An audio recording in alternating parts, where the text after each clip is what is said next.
দীর্ঘ 17 বছর পর একটি উৎসবমুখর, অংশগ্রহণমূলক ও শান্তিপূর্ণ জাতীয় নির্বাচন সফলভাবে সম্পন্ন করার জন্য এই নির্বাচনের মাধ্যমে জনগণ, ভোটার, রাজনৈতিক দল, প্রার্থী, নির্বাচন সংশ্লিষ্ট প্রতিষ্ঠান ও আইনশৃঙ্খলা বাহিনী সম্মিলিতভাবে একটি প্রশংসনীয় নজির সৃষ্টি করেছে।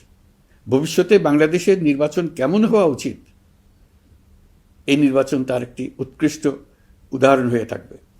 প্রিয় দেশবাসী, বিগত 18 মাস আমার উপর অর্পিত দায়িত্ব নিষ্ঠার সাথে পালন শেষে একটি নির্বাচিত সরকারের কাছে দায়িত্ব হস্তান্তরের প্রাক্কালে অন্তর্বর্তী সরকারের প্রধান উপদেষ্টা হিসেবে আজ আমি আপনাদের কাছ থেকে বিদায় নেবার জন্য উপস্থিত হয়েছি। আজ বিদায়ের দিনে 5ই অগাস্টের কথা স্মরণ করে আপনাদের কিছু কথা বলব। কি মহা মুক্তির দিন ছিল সেদিনটি, সে কি আনন্দের দিন। বাংলাদেশিরা দেশে বিদেশে যে যেখানে ছিল আনন্দের চোখের পানি ফেলেছিল।